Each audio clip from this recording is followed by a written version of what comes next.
This is the first question for Monday's Q&A, hands-on treatment for people with von Willibrand syndrome. So in case anyone doesn't know, that's a syndrome where people bleed very easily, but we can still use our hands-on in these cases. It's the type of hands-on that we use. So the hands-on techniques that we use in the mentorship, they're very there's not a lot of compressive forces going through, so we're not really poking into tissues, and we're not getting very, very deep into tissues. It's a very specific intent of a load, and we're more looking at loading tissues rather than compressing tissues. So we're sinking in a little bit, putting a little bit of load through the tissue, so there's not actually a lot of force with the hands on. It's more getting real specific with targeting the MPJs, with the direction of the muscle fibers, but we're not actually putting a lot of compressive forces through it. So yeah, we're not going to cause any bleeds or bruising most of the time. Obviously, if I know somebody's got a history of von Willibrand syndrome, I'm not going to go in very, very hard. I'm going to start very, very gently, see how they respond the first session, and then kind of build it up from there. But usually, as long as the hands-on is a very specific and it's very intent of a load,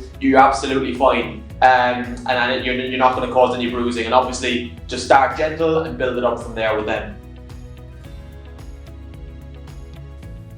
So, second question, this is a thing that's very popular lately, the BFFR, or blood flow restriction technology. And I think this is something that definitely has a lot of value, especially post-op as well, to minimise muscular atrophy. The key thing though is where it fits in the system. So, I wouldn't be putting it on straight away post-op. What's most important, first of all, is I want to get them tolerating, let's say, isometrics. I want to get them being able to do like a 20, 30, 40% contraction. And I'm going to have steps that they need to pass first before I'm going to take them up to that level. And then when I take them up to that level, I can use the blood flow restriction technology to like super maximally load them in that position. So I think it's really, really good stuff. It's really good technology, but it needs to fit into the system in a certain place. And definitely there's place for it, but I think there's more important things we need to do first, and then we can start to use some of that stuff. Whereas I think sometimes when these new things come out, it can be very, and the research is behind it and stuff, it can be very tempting just to use it with everybody straight away. But I think it's very, very important that we have the right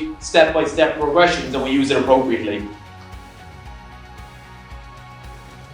So when does the next mentorship start? Well, we're just, we might be in week 4, module 4 of our current January 2020 group. We're going to have another class in June. So if you're interested, keep following the content up to June. That's when we're going to have another launch for the next class. In between now and then though, there's going to be some more courses. We're going to have some of our return to play courses, and there's going to be some new exciting courses both online and in person that we're going to be launching over the next year or so. So keep an eye out for those. If you have any questions about either the mentorship or return to play or anything like that, just send us a message. We'll be more than happy to give you all the information about that.